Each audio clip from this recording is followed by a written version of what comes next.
Hello students, today's topic is from central nervous system, that is thalamus.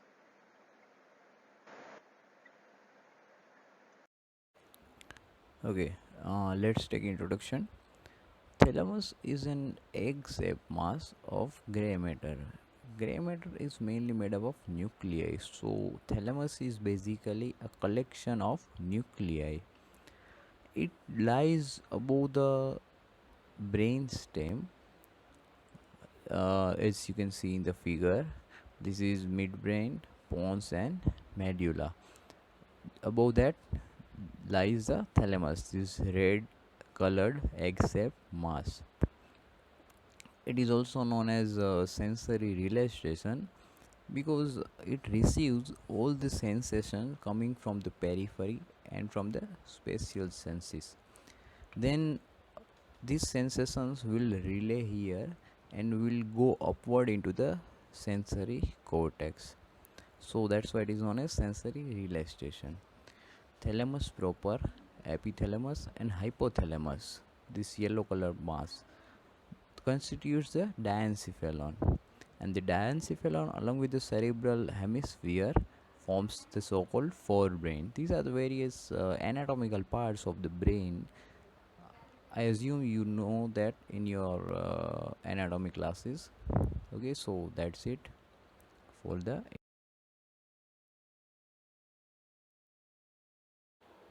Okay, as we have talked that thalamus is basically a collection of various nuclei. You can see in the figure various nuclei that will make a thalamus. These are the various nuclei. Now, this nuclei can be classified based on the anatomical situation or functions. So, that is anatomical classification or physiological or functional classification. So, let's see both of them one by one. Okay, now this one is anatomical classification. First of all, thalamus nuclei of the thalamus can be divided in three groups anatomically: anterior group, medial group, and lateral group. In anterior group, main important nuclei is anterior nucleus. In medial group, mainly there are three nuclei: dorsomedial, centromedian, and midline. Lateral group can be further divided in ventral and dorsal group. Ventral group contains mainly five important nuclei: ventral anterior, ventral lateral, ventral posterior, medial geniculate body, and lateral geniculate body. And the dorsal group mainly contains three important nuclei: pulvina, lateral dorsal, and lateral posterior. Okay, so these are the important nuclei of the thalamus. Apart from these, so many nuclei are there, but we'll just cover the important nuclei.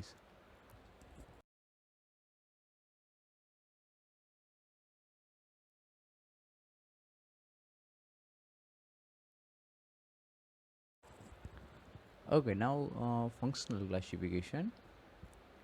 Based on the function, we can group them in two groups: non-specific nuclei and specific nuclei.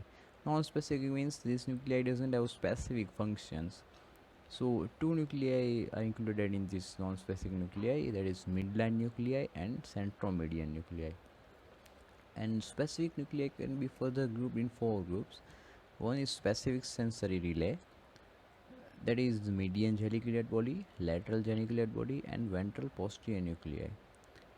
Second group is motor control, ventral lateral nuclei, and ventral anterior nuclei. Third group is for the visceral efferent control, that is anterior nuclei and dorsomedial nuclei. Fourth is integrative and perceptual function control, pulmonary nuclei, lateral posterior nuclei, and lateral dorsal nuclei. So these specific nuclei have specific function. Specific sensory relays for the sensation, motor is for the motor control, third group is for the visceral efferent control, and fourth group is for the integrative and perceptual function control. Okay, so that is functional classification.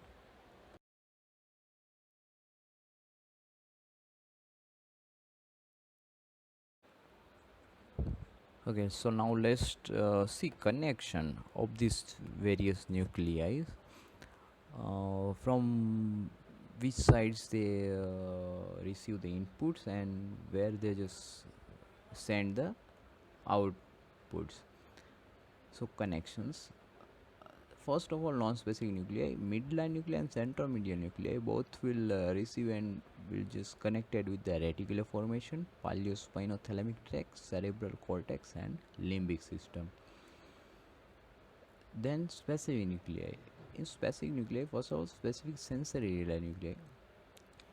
For that first medial geniculate body, it receives input from the auditory pathway and sent to the auditory cortex, and it is for the hearing, as you can see.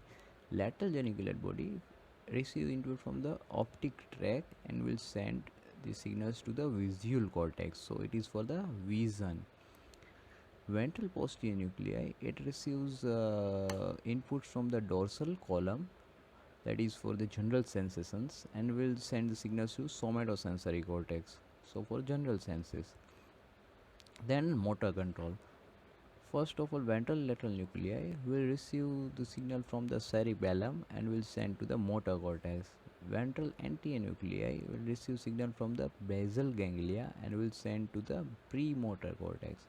So both will just be used in the motor control.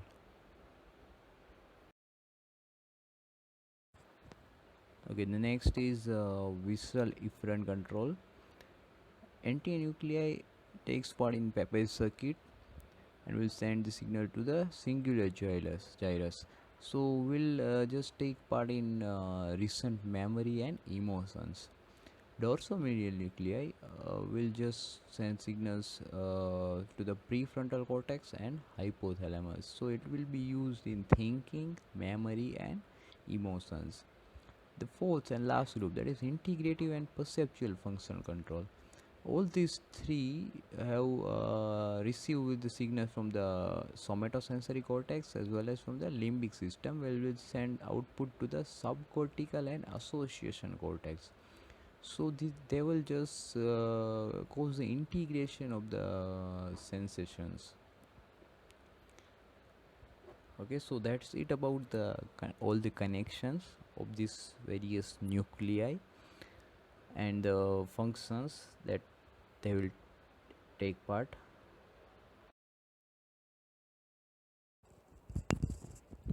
Okay, now we'll discuss functions of the thalamus. It is very important aspect of this topic. First is thalamus is a sensory relay station. This is the most important function of the thalamus. Almost all the sensory impulses reach the thalamic nuclei first and then relay them to the cerebral cortex, except few fibers of the olfaction. See, keep in your mind, there are few fibers of the olfaction that will not relay in thalamus. So that is the only sensation that will not relay in thalamus, except that all the sensations will relay first of all in thalamus and then will reach cerebral cortex. Now second function is center for the integration of the sensory impulses. Thalamus is not only a great relay station, but it also forms major center for the integration and modification of the peripheral sensory impulses. That is, it will just process the sensory information first of all, and then it will just relate to the cerebral cortex. Third function, it also acts as a subcortical perception of the sensation. So this is the third function about the sensation. It just not a relay station, or it is not just for the integration, but it is also for the perception as well. Like for example, pain sensation is perceived in the thalamus itself. Okay, so it is also for the perception of various sensations, mainly which is a function of cerebral cortex. Okay, now fourth, it is a center for the integration of the motor functions as well. Like sensory, thalamus also will cause the integration of the motor functions. It receives output from the basal ganglia and cerebellum before projecting it to the motor cortex. Okay, now fifth is it has a role in arousal and alertness also.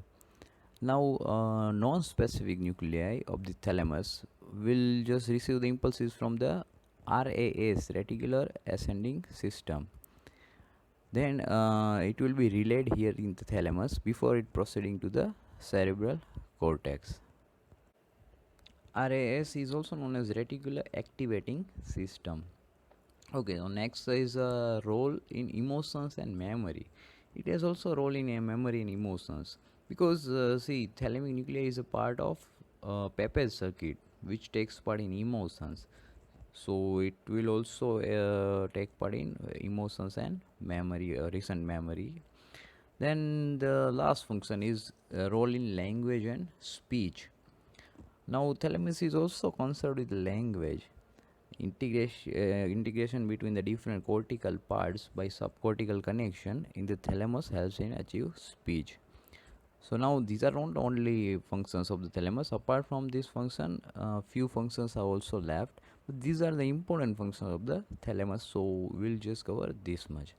Okay, so that's it about the functions of the thalamus.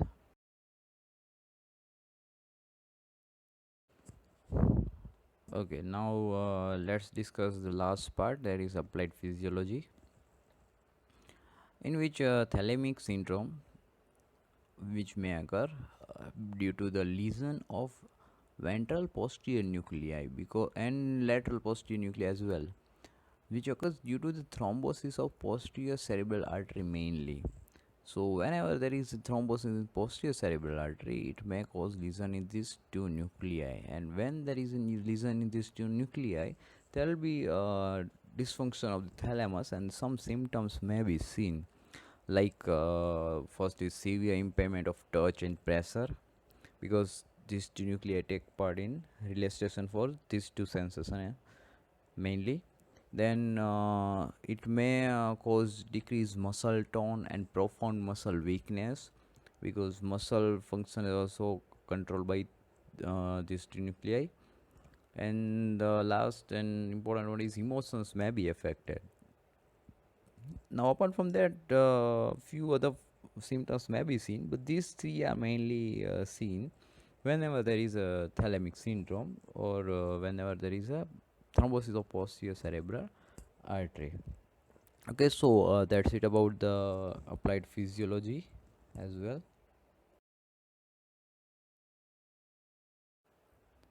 Okay, so that was all about the thalamus. Now you have learned this thalamus basically in various parts, like medial geniculate body in hearing, lateral geniculate body in vision, etc. etc. So thalamus basically takes part in various sensory functions as well as motor functions. So that's it about the thalamus. Thank you.